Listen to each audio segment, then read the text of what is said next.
and welcome to episode 37 of Stories from a Bar. I'm your host, Chris Osborne, and for this episode, I'm hanging out with Dave Gardell, owner of the Ruck, local landmark here in Troy. Now, you guys have been around quite a while now, I think, right? Yeah, it's going to be 23 years in January, the Ruck's been Wow, here. 23 years, that's right. And thank you for having me, Chris. No, I'm excited to do this. We're hanging out, of course, up on the third floor, which is set up like a small little... It makes me think of like a smokehouse type lounge feel. Yeah, we lovingly call it the above ground man cave, but yeah, no, we wanted to make it very cozy, intimate, to allow people to really to open their hearts and minds about get geeky about beer and beer and food pairings and just that greater company component to the Eat, Drink, and Be Merry.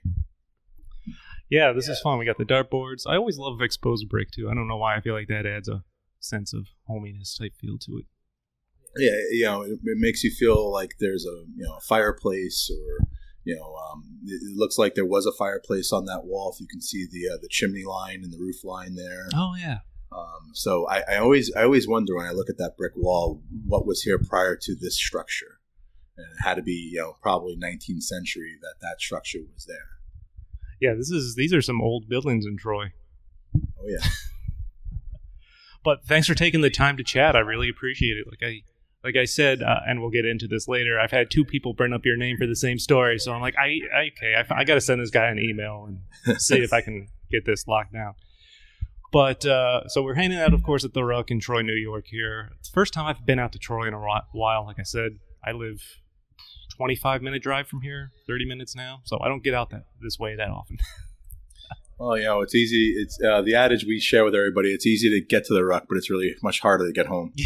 It is. You got to be careful. Be careful. Oh, yeah. By the way, what are you drinking there, sir? I don't know. It was bartender's choice. It's bartender's choice. I know it's a double IPA of some sort, but which one it is, I'm not exactly sure. It could be the other half. It could be the Fidens. It could be Too Juicy from Two Roads. I'll have to get back to you on that. All right. Well, it looks nice, that's for sure. It's beautiful. I'm drinking the Fidens Necessary Means for a Necessary Means, which I was surprised to see on tap and super happy to see. I don't think that's the same. I know he said what that was. I just don't remember what he said. Yeah, I'm gonna find out. Live podcasting. Answering questions on the fly. Phone a friend. Phone a friend. That's right. Obviously, there's still a pandemic going on out there. We have, of course, it's set up here to be as safe as possible. We were wearing masks. They're off now only because we're sitting down. Still 6 feet apart, of course. How have you guys been holding up, at least over the summer months before we get into the cold ones coming? It's been, I hate to say it like this, but it's been a new normal, where we've done everything we can to really embrace the standards as they change on the fly. We've done our part we feel that to be and remain proactive regarding taking temperature checks at the front door, making sure that we are taking a couple of steps in a progressive nature where we are we're refusing anybody who carries a fever. If we have any awareness of any kind of behaviors of that regard that, lead us to believe that somebody may have COVID or signs or symptoms of COVID, we definitely, we ask them kindly to please, exit the building or, any which way. We're just super mindful of the holistic component of this, that there is a psychology of others here that we are very mindful of, and the fact that, everybody's taking a hit right now in our industry. I'd be lying to say that we aren't. It's been really hard to make numbers work in our model, and I know I'm not the only one in the restaurant and bar and hospitality world. Oh yeah. But again, we're very grateful for the response that we are receiving. We know that there's overall shrinkage in market share, people being furloughed, people out of work.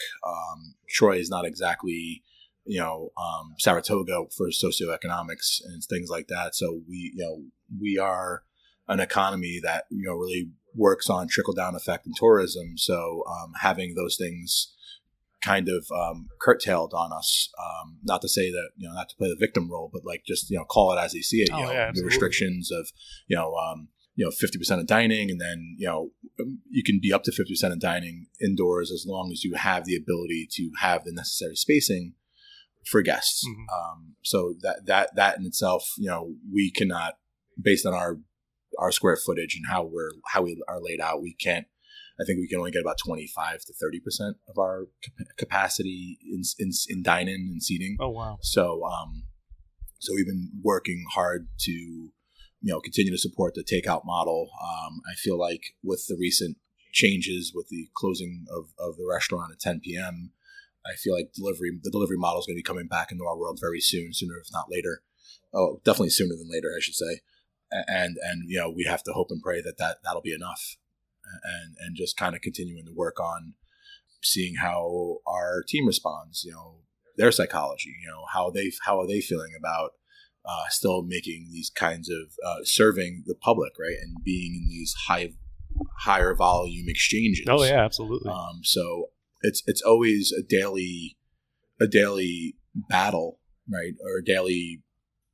I don't want to call it a struggle, but it's a daily vigilance, if you will, for us to make sure that we're doing our part to keep ourselves healthy, our loved ones healthy, our immediate members of our team healthy, and then obviously making sure that the guests who are coming in and meeting us in the middle, that they're taking the necessary steps to make sure that they're healthy in their respective home fronts, but also coming in and allowing us to still be able to do this, and allowing us to remain relevant in this, because we have diners and guests that want to support us. Oh yeah, absolutely. As ambulance going by out there, it'll be fun to see if the mics pick that up, because I don't know. And neither do I, but hopefully nothing severe is happening right now. You mentioned that 10 p.m. curfew, and I'm curious about that. That's just started less than a week ago. I mean, what kind of impact is that caused? What were the crowds like at 10 p.m. already anyway? For the Ruck historically, and in these new times, 10 p.m. to 11 p.m. We would close our bar at midnight. Last call would be 11:30, and our kitchen would stop service at 11 o'clock, which means that no new customers would come in after 11 p.m. Once the kitchen closed, we did not take any more guests. Mm-hmm. However, it was super beneficial for us as an organization and for our tipped employees as well, because other bars and restaurants, the more traditional bars and restaurants, are closing not 8:39, and they'd be getting done around 9:30, 10, and we'd capture that little bit of industry crowd. The nightcaps. Yeah, the nightcap, exactly. The famous nightcap. The Ruck has been built on the nightcap. So to now have that capability removed from our capacity to serve our public, that one's going to hurt, and we're still working as a team to figure out how we're going to float that and try to see how we get it back, whether it be lunches on Wednesday and Thursday, or figuring out other hybrid models that allow us to maybe go into a takeout delivery model in the soft days of the week and still remain on-premise dine-in for the busier nights of the week. Mm-hmm. All understanding the reality that Governor Cuomo could enforce an executive order that creates a shutdown altogether, a second shutdown, that will then cause us to be just strictly takeout and delivery model. Yeah. I do hope and pray that we're allowed to continue to allow alcohol sales to be served off premise, because if that gets taken away from us, then I can't imagine they'd actually stop. But in this executive order, after 10 p.m., we cannot serve alcohol from 10 p.m. to 5 a.m. for takeout. So that's something that I don't want to ring the alarm bells prematurely. But that is a caveat that hasn't been settled that leaves me very uneasy. Yeah, for our industry. No, and that's totally understandable. And however, you guys had to adjust for winter now, or maybe we already touched on this, because you can only hold 25 to 30%. Well, we can hold up to 50%, right, in New York State. Yeah. We our building holds 260 people, so to have 130 people in the building is just impossible. Yeah. Right.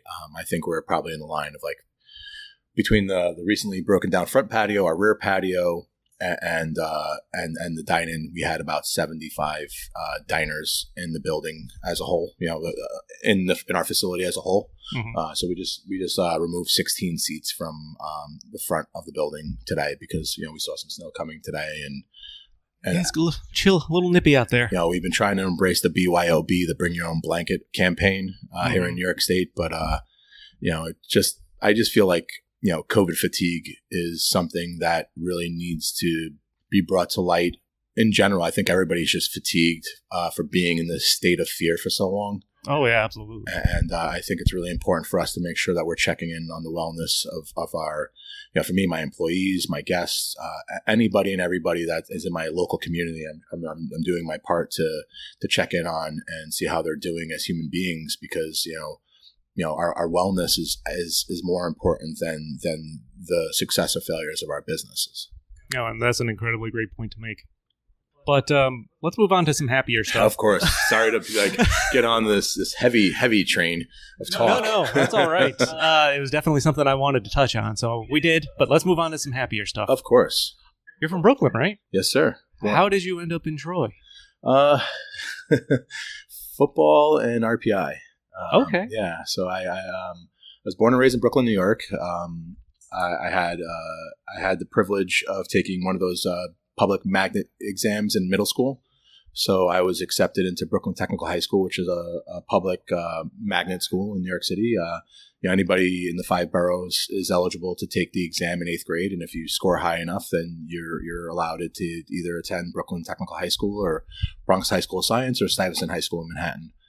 So Brooklyn Tech was my elder brother's alma mater, as was RPI, and me being the quintessential little brother, I had a lot of pride in following in Big Brother's footsteps. What did you end up going to RPI for? I studied material sciences and engineering at RPI. A little bit of an engineer. It's funny because I work with a lot of engineers, and I'm not one myself. I'm a technical editor, but half of my job is to try to babysit them and get them to do what I need. Well, they're trying to get other stuff they need done. But it's interesting groups. Yeah. I've learned that salesmen are not engineers. Salespeople are not engineers, and engineers are not salespeople. And the Ruck opened back in '98, right? You were here when it started, right? I was one of the first members of the original team. Oh wow! I was on the door when we first opened up back in January of '98, and my rugby coach Rich Scully and his partner Charles Gallo were the owners of the Ruck and the visionaries of the Ruck, and I got to work with them at 19 years old, and over time I would put my dues in, and I committed to the team, and they gave me some opportunities to work in the kitchen, and eventually I got a chance behind the bar, and that was such a wonderful experience to start learning our community, not only the RPI community, which was very big and influential on the Ruck's success back then and still today, but the cheers piece, right? The local piece. I got to meet the local yokels that really made the Ruck and the fabric of the Ruck, and allowed us to have wonderful relationships in the city of Troy, in the community of Troy, and I was able to build off those relationships and help work with those relationships as I became the owner of the Ruck 7 years after working for Scully and Chuck. Wow, that's awesome. I forgot. I did see that you had played rugby. I hung out with I didn't play rugby. I'm not built for it, that's for sure. But when I was going to SUNY Albany, I would hang out with the rugby team because I had a friend that did, and those were some crazy fuckers. That's the best way I can describe them. When I'd go to the rugby house for a party or something like that, I'm like, Jesus. It takes a special sort to play rugby. And that's what they would all say. It's like a brazen, I don't give a F, and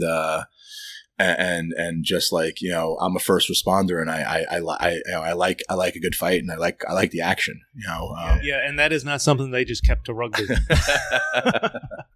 I learned that real quick. Yeah, they say rugby is a hooligan sport played by gentlemen, and soccer is a gentleman sport played by hooligans. You can see, bad actors. You can see who came up with that sentiment. Clearly, it was not the soccer players. No, it was not. So you started at the door and then started to work your way to behind the bar. Is that when you kind of started really getting into craft beer? Because I know you eventually took the class over at Schenectady County, right? Yeah, so it was a lot of years between from getting my gateway, my foot into craft beer to becoming a brewing candidate at Schenectady County Community College. One of the beers that's that they had on tap here at the Ruck that really warmed my heart and got me kind of realize the colors of craft beer, the Roy G. Biv, if you will, the rainbow of craft beer was Lake Placid Ubu Ale. Oh wow! Yeah, nice darker ale, very malt forward. That 8% alcohol by volume. Really warms the heart amongst other things. It really does. But yeah, that was one of the first beers that really kind of turned my head, and then it was then the hop forward beers like Arrogant Bastard and Harpoon IPA, from Stone and Harpoon respectively, were definitely the next ones that really kind of opened my eyes to the hop world, the hop forward world that was happening in the United States in and around the early 21st century, and recognizing that there was a lot of movement happening in the craft beer segment. So when I ended up buying the Ruck in 2004. December 29th will be my 16th year of ownership of the Ruck, my 16-year anniversary, my Sweet 16, if you will. Nice. So when I bought the Ruck in 2004, my first thing was that not trying to knock the following breweries I'm about to name, but Jim Koch was never going to come to the Ruck and shake my hand. The Guinness family was never going to come to Ruck in Troy, New York, and shake our hands for buying all the Guinness. The Bush family wasn't going to come to Troy to thank us for all the fidelity and purchasing of Budweiser and Bud Light that we did in bottle and draft over the years. But what I did learn was Dan Canary, for example, who was one of the founding owners of Harpoon, did come down to the Ruck and wanted to shake my hand. Nice. Right. And when I met Greg Cook in New York City for the first time, a few times as I met him through different Brewer Association gatherings, he did shake my hand and he did take time to have a heartfelt conversation with me and thank me for my support and my championing of craft beer. And Sam Calagione of Dogfish Head. And, being a Brooklyn kid that came from a byproduct of baseball, my father, I'm going to segue right now and go on a tangent here. My father was I'm a son of a coach, and he was a big advocate of baseball in New York City. He ran a lot of different sandlot youth organizations and oversaw the umpires unions and, helped a lot of thousands of kids in New York City have opportunities in baseball and then use that opportunity to get a scholarship in high school, to get a scholarship in college, or even play AAA baseball or make it to the major leagues. Manny Ramirez is a byproduct of my father's infrastructure. Who had one of the best swings, in major leagues for a long time, and that was my father's swing. So shamelessly promoting my dad, but no problem. I'm just a son of a coach. So getting these coach ups from these superstars of craft beer and in baseball, I would have to pay for an autograph. I would have to pay for somebody's time to meet them at a breakfast or something like that. But in craft beer, they were like, oh wow, you know who I am? Like Rob Todd, I met him in DC for an event called Savor, and he's the owner of Allagash. And not only was he willing to give me 30 minutes of his time, he was willing to take a selfie with me, me and my bar manager at the time, just salt of the earth kind of people. And that's the thing that really hooked me on craft beer and really allowed me to morph the Ruck from being this, local dive bar, college bar, towny bar into this craft beer destination. Right. Was being able to spread the cheer and represent in the proper forms and fashion, really truly steward the experiences that brewers want to be, how they want to be captured in a bar like mine. So we were able to just have those wonderful conversations and be fed really good knowledge and information that was cutting edge. And we were able to grow with craft beer and the craft beer culture. So when did you decide to get into brewing? Or start looking into that? Brewing was something in the back of my head that started around 2013 and 14. I really saw, craft beer in the western part of the country really blossom and grow, and New York State was right about to become this mountain that was about to become a volcano and explode for growth. So you can say that again. 2012, there was 58 breweries in New York State, and now I believe we're just over 500 breweries in this country. In the state, excuse me. I was going to say we're certainly over 400. Yeah, we've been over 400 for a couple of years now. Yeah. With 500 rolling up fast. So if we're not at 500, we're probably going to hit that threshold or hit that milestone any day now or any month now. So to see that kind of that growth happening so fast, I and also because in my pursuit of my own craft and my team as well, I wanted these wonderful guests that were coming to Troy and coming to the Ruck to learn about the next level and layer of craft beer and its culture and the next wave of brewmasters that are noteworthy to be recognized as that destination where you can come in and get good service, but then we're giving you the hospitality and the value adds of how to go visit those breweries, who to contact in those breweries, let them know that we say hello. It's really been such a blessing. We're in the business of serving others, and the just like a mighty oak tree or any other tree, you get another ring around that tree, you get to be more profound, more robust, more, you get to dig your roots in deeper, you get to grow much more taller and be more awe-inspiring. That was something that really compelled me to continue to reinvest in my staffing. We work with the Cicerone program pretty intimately. Over the years, we've trained close to 10 certified Cicerones and over 50 certified beer servers, level 2s, level 1s. So we take the stewardship component very seriously. We want to give you a fresh beer, clean glass, every time you get a fresh beer from us. We want to make sure that, we give you a good recommendation, a value add of how to pair that beer with our food that we serve in our kitchen. Again, eat, drink, and be merry has always been something that we have been very much grateful for as one of the mantras of the Ruck. That and we kick kegs.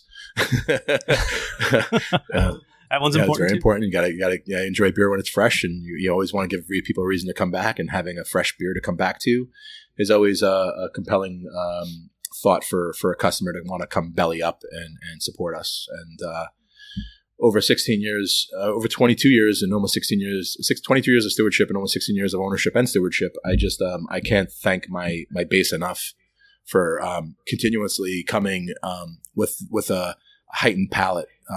The palate was not what it is today, when it was 10, 12 years ago or 14 years ago.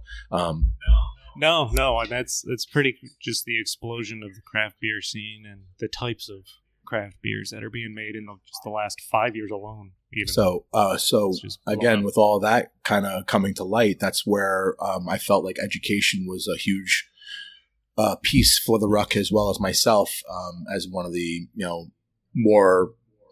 I don't know how you call me. What do you call me? A guy who knows about craft beer, or a guru, whatever, Sherpa, craft beer geek. I'm anything but a snob. I'm here to share my information. I'm here to share my quote unquote intellectual property. I want people to have aha moments. I want people to tie their life experiences to beer. I want them to, pair it with their favorite comfort food. That's the only way we can actually grow this market share. Is getting 85% of the people who just enjoy fizzy yellow beer to want to enjoy the Roy G. Biv, the colors, the spectrum that is craft beer and the flavors, and that it's okay to cheat on your favorite beer and drink other beers. So you can always go back to the old faithful, if you will. It's not going to ask you where you've been. That's true. It's going to be very happy, just like your dog's going to be very happy when you get back. But I feel like we need to help people learn their palates. Beer's been a thing where we all drink beer, but do we actually taste what we drink? And even how we serve beer, it's all served cold so that you can't really enjoy flavors of ales. So there's a lot of things that we do for efficiencies in this industry that doesn't really give the beer the best light. And no fault to anybody. It's just that it's important for us to be, able to give the end user that experience, because if not at the bar, then where they're going to get that kind of information. If it's not going to be at a high volume restaurant, it's not going to be at a supermarket, and very rarely is at a beverage center. So, again, I'm not knocking the other establishments of off premise. I'm just saying that beer education is something that is very paramount for the success of craft beer culture as a whole. Otherwise, people just see price points and artwork, and then they'll just pick their standard old favorite. I'll admit I have bought beer based on the artwork before, just because there's some amazing labels out as there have I. That have just caught my eye. But that's mostly in a scenario where I'm in a beverage center. I want to try something new, but I don't know what. I'm like, hey, that just looks super awesome, so I'm going to try that. And then, of course, I find something I really enjoy, just out of happenstance. And that's sometimes more fun than going into a beverage center and knowing exactly what you want to buy, right? Or having an idea of what you want to buy. It's that. No, I mean, it's something I actually try to do that every once in a while, if depending on the mood I'm in. I'm like, I know all the stuff I like, kind of in the mood to just try something random. So that looks cool. Let's try that. But so you took the program at Schenectady County. I believe Rich Michaels from Frog Alley teaches that, and then apprenticed with Kevin over at Rare Form. That is correct. Nothing like some free labor, I'm sure, for that program. For him. Kevin was, of course, on an early episode I did, so people go listen to that. How was your time at Rare Form and working with him? I love Rare Form. I think it's great, right around the corner. It's not only right around the corner, but what wonderful human beings! What a great vibe! What a great energy! And what great beer! Oh yeah, great beer. I mean, it's a small place, but I love the way it's set up, and I really dig the environment. I feel like Kevin is a very modest man and a humble man, and but he's been making beer for 25 plus years, and he's getting better at what he does. And I feel, and again, not trying to knock or disparage other breweries in the capital region, but I feel like he's very much still underrated and under I feel like he's getting better at what he does, and I feel like our 518 doesn't really fully understand, all the things that Kevin has, all the tricks that he has up his sleeve, and all the different beer recipes that he has, and how much he's committed to just making his beers that much better for his own fulfillment, but also for the public good. Oh, yeah, absolutely. So people out there, if you're in Troy, don't only stop at the Ruck, stop at Rare Form right around the corner. But you've gained so much knowledge now, you're actually teaching some classes. Yeah, right? So it was a funny kind of 1-2 punch, right? So towards the end of 2015, I was invited down to Florida to do a consulting gig for a friend of mine who had a restaurant chain. He wanted to open up a craft bar restaurant, and we were talking. He was asking me about potentially going down to work with him on the project. And as much as it was, the prospect was very appealing. Being in Miami, Florida was very appealing. Yeah, I would say that, especially now with it being November and a little snow that came down today. Hindsight being 2020. Yeah. No pun intended. No pun. I don't know. Yeah. Either way, let's drink. So I was in Florida, and I was looking at the Culinary Institute of America because Brooklyn Brewery was working with Culinary Institute and opening up a brewing program down there, a 3-year program. And I started looking at apartments, and I was looking at living down in Hyde Park to do the schooling, because that was the only opportunity I had other than Siebel or UC Davis. Siebel's in Chicago, the Siebel Institute, and then all of a sudden, I received an email from Shelby Snyder, who was the marketing director of Schmaltz at the time, informing us of the Schenectady County Community College Workforce Development Program, which was the first class over at Schenectady that eventually was the impetus behind the associate's degree program for the brewing degree. So as I was in Florida, I was doing all this work for Hyde Park. And then Schenectady opportunity opened up, and I was like, "Holy shit! This is got my name all over it. I want in. I don't know how I'm gonna do this, but I'm gonna do whatever it takes to be part of that class." And there was 150 applicants, and they only were allowed to 15 candidates were allowed to to be entered, and I was one of the placements. There was a 3-part exam you had to take, a reading, a math exam, as well as an OSHA safety exam. This is all done through the county's one-stop shop. So each county in the capital region has this one-stop educational facility that you can go and interview with to be able to place for the continuing education class with Rich Michaels at SEC. And if you were eligible for it, then you can receive a scholarship for the class in its entirety. So I did not qualify for the scholarship. I had to pay out of pocket, which was totally fine by me because 15 weeks of Rich Michaels is worth every penny. Oh yeah, I mean, I've met him when I've recorded just a fun episode of the podcast with a buddy at Frog Alley. He came over, introduced himself. I've been in contact trying to set something up with him. Of course, showed us all around, giving us a taste from the tank. Super nice guy. The super best. knowledgeable. And the man forgets more than on a daily basis than I probably have in my entire life experience when it comes to beer. Wonderful mentor. And still to this day, if ever I had a question, if I shot him a message or shot him a call, I know within a day or even a few hours he'd respond. And he does that for all of his students, which is again a testament to Rich. And super grateful that Frog Alley and Rich particularly are there and still being a driving force of the brewing program at Schenectady because again I was able to draw so much from that 2-year experience. I was one of the first members that took the non-credit workforce development course into credit, and I was one of the first members to apply it as credits to be able to receive the associate's degree, and I was one of the first graduating class members of that class of 2018. Yep. Oh wow, nice. This is going to be a fun experiment because I noticed my battery power that was at full power last night's down to its last bar. So we'll see how long this goes.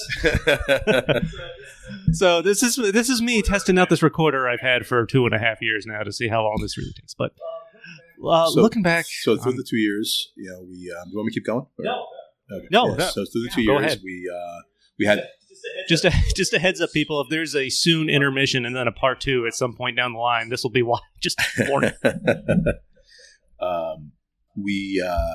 So I now am in the full program, and that's where Kevin and I did the internship with Kevin, and Kevin took me under his wing, and we had to commit.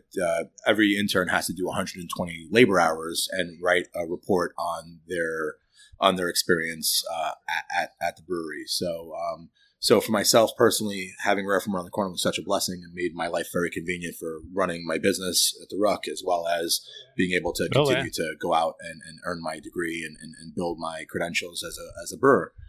So one of the beautiful things that I got to do on behalf of Schenectady with my advisor, Jay Larkin, was to help other students place not only at Rare Form, but at different breweries around the capital region. So having the network and connections from the Ruck, we were able to help other brewers find placements throughout the capital region and find the entry points to nice. Take their brewing degree and then go on to start in their own breweries or becoming brewmasters of recently breweries that have opened.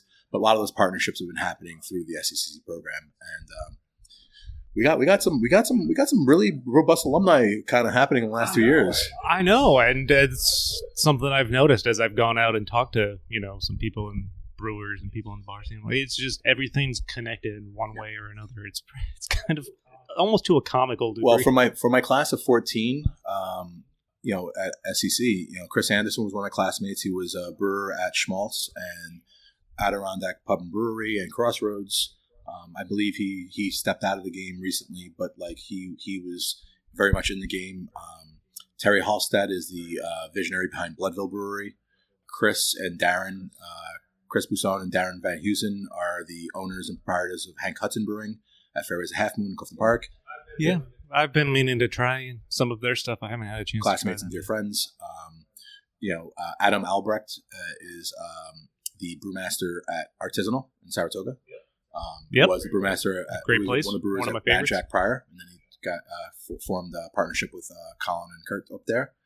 and then the second class, some rock stars, Jeff Mannion and Erica Anderson from Unified Beer Works. They were in the second class, the class after my class, and doing fantastic things up there in Malta. Yeah, absolutely. Again, that's just right off the top of my head, right? Like, it's amazing. Yeah, it's amazing just what's that class has led to, just in the local community and everything. Yeah. But looking back on the 20 plus years you guys have been open, at least from the outside, like myself, it looks like it's been a pretty amazing transformation from when this place first opened, and from that college dive bar to the updates, the little more upscale. You guys have opened stuff for catering on the second. Now we're hanging out in what is, I'm still going to call it like the smoke that's room cool. lodge. We'll take that. I mean, so what's it been like you looking back on these 20 years, some of your like favorite moments or most notable accomplishments? Oh man. You guys have expanded up and sideways. We've run out of square footage in the 104 3rd Street location. Then we went double wide and built our kitchen out in the 106 3rd Street location, and we did that expansion just over a year ago. Again, just to kind of find balance in the force. We knew that we had the beer, we do beer well and we present beer well. So as we continue to work through our team, and also too, in the last couple of years, we've had a lot of wonderful team members and leaders from my team, from the Ruck team, our team, I should say, who are now, our DNA is in the 3-tier system, right? So we have brewers in the world, and we have people that are the wholesalers of the world, and we have people that are continuing to grow in the retail side and the 3rd tier side. But basically, we have former Ruck employees that work for DeCrescenti Distributing, Craft Beer Guild in New York, Remarkable Liquids, Albany Distilling. We're it's really wonderful to watch kind of the DNA just continue to go out in the world and see that. We're continuing to help on all of this greater craft exchange. Yeah. I have so much gratitude in my heart for all elements and levels and layers of this. The fact that we've taken people that were part-time college kids or just locals that were down on their lucks, and then they became the faces that people could depend on at the Ruck, and then for them to like leave our nest and grow into these new avenues of opportunity and get be able to sustain themselves and get real big boy big girl jobs, if you will, for lack of a better term. Again, it just warms my heart to see that's proof of concept that like where our model of success is not only just in profitability, but it's also in building people and building community. I think back to your question of what's one of my biggest accomplishments of the Ruck is that I got to grow up with the Ruck as an individual. All my friends and my customers, we got to grow up with the Ruck. And then the Ruck itself got to grow up with us. That's something that, from my heart of hearts, I will, from the mountaintops, I'm so proud of. And I will continue to speak on the wellness of that, because I just think that's unbelievably special and very rare for our industry. It is. And it's funny.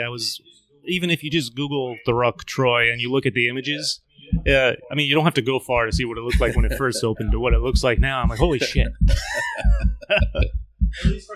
At least from the outside. It just looked like some wood panels and the Ruck written on top of the door. We had a chip on our shoulder back then. We were like, if you don't want to come to the front door, fuck you. We don't want you anyway. It looked perfect example of just like college dive bar hole in the wall, and you've really built it into something special, which is amazing, and certainly credit to you. Thank you your very staff much. And the people that have come through here. And you guys have also become known for really great wings, which I'm looking forward to getting an order to bring home myself. Not just the wings, all the food. You've had some great chefs. Chef Rachel has been with us for 7 years. It's been that long. Yeah, I was reading through her blurb there on the website. I'm like, wow. She joined us in August of 2013. We had a good thing going prior to Chef Rachel, but we knew that we wanted to be more than a one-trick pony. We knew our craft beer was good. We knew our wings were good. Blue cheese was always been good. Truth be told, the wings and the blue cheese recipes we inherited from prior ownership, and then we were able to then further doctor up our wing sauces. Blue cheese has been literally the same ingredients. I'm not going to tell you how many ingredients is in it. It's very simple. Nope. People are asking all the time. I get help almost weekly on social media. Can you share with us your blue cheese recipe? And And I know other businesses in Troy also have caught wind of the base elements of our recipe and have tried to replicate it, and some of them are doing it pretty well, and some of them not so much. But either way, I'm not gonna plug their places. No disrespect. I just No. But it is flattering. It is flattering, and it is a compliment to know that people recognize us for those comforts, right? And people imitation is the highest form of flattery. So very honored that like people want to be like us, right? In that facet. So super cool. Yeah, that's awesome. So there's one story I mentioned I got to ask you about, because this came up when I talked to Kurt from Artisanal twice. He's been on the podcast twice. He brought it up, and then Eric Budecki. There was a story going around about you. Was it you brought in recently because there was a crawler shortage, basically getting a whole tractor trailer full and just dividing it up amongst correct places? That is 100% accurate. So obviously with the pandemic, I know I even came across a few news articles about, with people just buying beer to go, the crawlers were just flying. In April, there was, as everybody knows, the beginning of COVID, in March and April, cause and effect. So maybe, we all know that COVID hit, but how did it impact your favorite local brewery? Well, this is how how it impacted them or us, if I should say, in the Royal. So there was a nationwide shortage on crowlers, 32-ounce cans that would allow bars and restaurants as well as breweries to be able to sell their draft beer off-premise for consumption.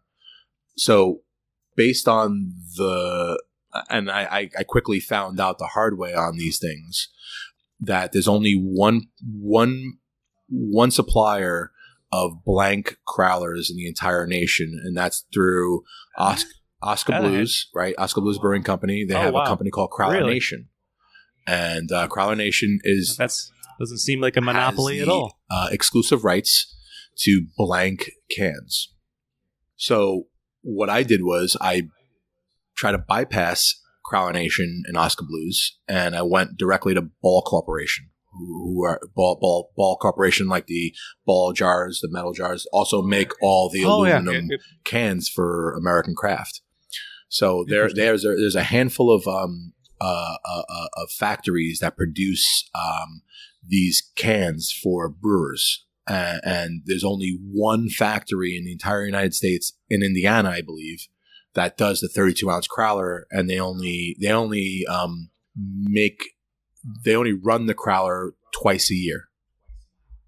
Wow. So I infiltrated Ball Corporation, and I tried to buy, the equivalent of 40,000 crowlers through Ball Corporation. And I started building an account. I got an account rep, a sales rep for me, and all that stuff. And then I got to the point where, okay, what's your label look like? So I call up Kevin from Rareform. I'm like, hey, can you give me the label art for Troy Division and all the pertinent information that goes to Troy Division, because I have to send it to Ball Corporation, because they want to know the label spec for the can for the crowler. So I submit all the information to the best of my ability from Kevin, and then all of a sudden I get a phone call from Ball saying, "You're all set. We're going to send you your crowlers."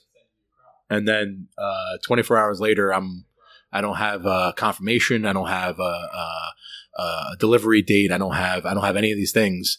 And basically, I finally get a human being on the phone with Ball Corporation, and they red flag me because they realize that I'm a bar trying to buy on behalf of a brewery, and now I'm trying to buy all these crowlers on behalf of many breweries and many beverage centers and bars and restaurants. So I created this collective of like 17 or 18 different entities. So I had pricing. I had pricing on lids. I had pricing on crowlers. I had pricing on delivery. I had pricing on everything. And I gave the pricing to all my constituents. And then I have to go back to everybody and say, just kidding. Ball just told me to go fuck off. And now I have to, go work with Crowler Nation and Jeremy Rudolph. So I mentioned Jeremy Rudolph's name because this man is a rock star. So over the conversations now, 10 days go by. We're stymied. Now, nobody has any crowlers, and we don't have anything going further. So now everybody's bugged out. Now everybody wants to go to buy from October Design, and everybody's trying to find the other outlets to get crowlers at like $90 to $1 a can, let alone the lids, and pay the top freight on everything. And I'm like, please just be patient. Yeah. Give me some more time. I'm going to figure this out. So then I start telling the story to Jeremy Rudolph at Crowler Nation about our collective, our upstate, collective. And how, I'm putting my credit card up for all of these cans so that we're all a bunch of small breweries that are just trying to, work within our ecosystems, and we're just doing whatever we can to make this work. So right away, when the prices come back from Crowler Nation, there's a 20% bump up from the price that I got from Ball Corporation, right? So Oscar Blues has to make money on this. Yeah. However, through the conversations with Jeremy and, in that time, I also have to give credit to Jeremy because, man, that guy, he was probably dealing with how many other accounts, right? Like, and all over the country, right? Sure. And all this shit and everybody, begging, pleading, whatever. So long story short, we were supposed to get silver cans. We get gold cans. Gold cans are a penny more expensive than the silver cans, but he gives us the same price point on the silver can versus the gold can. Was C.H. Evans part of this? Yes, they were. That would explain why I remember seeing those gold crowlers. All the gold crowlers you saw in the Capital Region from April until current day was a Dave Gardell purchase from the Ruck. And we spread it out to Bound by Fate, Unified Beer Works. We spread it out to C.H. Evans. We spread it out to Rare Form. I remember the C.H. Evans ones because I know I had Sam deliver me some Oliver's, crowlers Westmere, twice. Colony Beverage, Troy Beverage, Rip Van Winkle Brewing, and I'm forgetting a couple others right now. Forgive me. It's been a few months. And as Jeremy was like telling me, like I used to be a rugby player just like you, and I used to take a lot of shots to the head, so I really can't remember all these things. And then again, like that was the sentence that actually got him to remember me. Yeah. Oh, wow. So that's why I wanted to share that sentence because he's like, yeah, a lot of hits to the head. I'm like, yeah, Jeremy, I know you got a lot of hits to the head, but like, remember your boy in Troy, New York? Like, it's like, yeah, Dave, okay, the rugby bar, the Ruck, like, okay, remember you. So we were supposed to get these cans for like 38 cents a piece. We ended up being like 60 cents with lids, and 1 cent different, but he ate the 1 cent difference in cost. And the reason why he did that is because nobody in the country was ordering gold cans. Everybody was ordering silver cans, and the queue was 3 months backlogged. Holy shit. He was willing to take all the shit from all the other breweries and all the other people were requesting crowlers from Crowler Nation because nobody requested a gold crowler. There was no shortage on gold crowlers. So we skipped the entire fucking line to get these gold crowlers to our possession. That's amazing. Now, I mean, what's the difference at that point? It was just a penny difference, but because everybody was so myopic on the silver crowler, we were able to get the product when we needed it to serve our community. And the only reason, and because they were gold, and no one was asking, wow. And nobody gave Jeremy any kickback, or at least if they did, I didn't know about it because the guy got too many shots to his head and probably didn't remember. Too many shots to the head. He might not remember. So we set this all up, and then the kicker. Right, so I tell everybody, okay, now the increase in price is what it is, and now I have to work on shipping. Right, so shipping ended up being like $3,600 for all this stuff. And as I'm talking to Jeremy and I'm telling him the story and all this stuff, he freaking waives shipping. Holy wow! Yeah. See why you said he's a rock star. So he saved us another $3,600. Spread over 40,000 cans. Right, so he literally gets the gold crowlers that come out of his Ball Corporation, right? Ball Corporation has the crowlers coming from Indianapolis or Indiana. And instead of going to Colorado to come back to New York, he literally has a truck leave Indiana and go to Wilkes-Barre, Pennsylvania to Troy, New York. And then on the other side of it, Remarkable Liquids, owned by Spencer and Oaks, him through my friendship with Jeremy Irving for 13 plus years, and Spencer and I have a 15-year working relationship. They housed all of our crowlers at their warehouse. So our truck from Ball Corporation came to Guilderland, dropped all the crowlers off in Guilderland, did a fantastic job in dropping off all those crowlers. And then Remarkable Liquids was willing to work with me in dropping off all those crowlers to all our bars and beverage centers and restaurants free of charge. Awesome. So like, again, like we were able to do all this in a matter of days. And again, if it wasn't for the network, your network is your net worth. And if it wasn't for being a good person for so many years and treating craft with integrity, we weren't able to execute that. And we would have not only let ourselves down, but we would have let down a lot of businesses that needed us that most sensitive time. Wow, that's amazing. So I'm just so grateful that, I can be the squeaky wheel that gets the grease that allowed us to be able to weather that low tide. Yeah, that's amazing. And like I said, it's one thing I learned early on just doing the podcast. It's crazy. It's not like other types of business. You want everyone to succeed because it brings in business for everybody. It's not really theoretically, you could call it competition, but not really. And everyone getting along benefits Precisely. everybody. Like the Hudson River, if it's tidal waters, right? So if the water rises in the Hudson River, all boats rise with it. So like, that was the philosophy that I embraced. I looked at the Hudson. That's what immediately I was like, I need crowler cans, but I know everybody else does. So let me go get on the horn. Let me ask all my friends.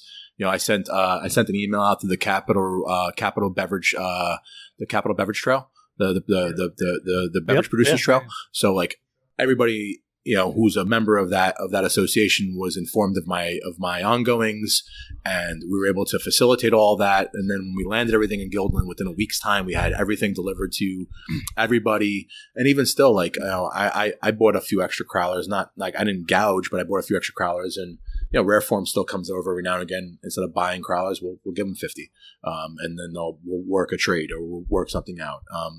I had bright ideas by Mass Mocha in Western Mass come in and pick up a bunch of crowlers from us because they didn't have any, and we helped them out in a pinch. Oh, wow. When we were in a pinch, we drove down to Fishkill, and Sloop gave us free crowlers to help us. And Common Roots, Christian Weber, the Weber family was wonderful and helping us with crowlers as well. I'd love to get up there. Yeah, I haven't been there either. Maybe we can go up together in a socially distant fashion. I'm down for that. A little road trip. Yeah, absolutely. A little road trip. But that feels like a great place to start wrapping up, because I feel like I'm tempting fate here with the one battery bar, and I'm glad I got to hear the whole story behind that story that I've heard bits and pieces. It was a 10-day nerve-wracking white knuckle kind of driving experience, but at the end of it, we were able to land everything and made everybody really happy. Again, that's what it's all about. Whatever we can do to help each other out, that's the difference between this industry and so many other industries. We're still competing with each other like the Olympics, not the Red Sox, Yankees competing against each other. So one fails and one succeeds. Yeah, there's not one championship to get. It's everyone succeeds together. So that's going to do it for this episode of Stories from a Bar. Thank you, Dave, for hanging out and taking the time to chat with me. This was really fun. I'm glad I got to hear that story. Like I said, I appreciate you sharing a drink, having other stories, and telling me all about them. The pleasure's been all mine, man. So if you guys out there listening are ever in Troy, be sure to stop into the Ruck for some awesome beer selections, some great food. You can, of course, find their website at getruck.com to reserve a table these days, or order takeout if you're not up for coming in person. That is certainly acceptable. Lots of great food to choose from. Like I said, I'm getting some wings to bring home. I'm really excited about it. I've been looking forward to it all day, honestly. That's probably the highlight of my day, so I don't know what that says about me. But anyway, also be sure to follow them on Facebook, Twitter, and Instagram. Keep tabs on what they have going on, their current offerings on beers and food, and anything else you'd like to add. I just want to take a moment to thank everybody who has been supporting Chris and listening to Stories from a Bar.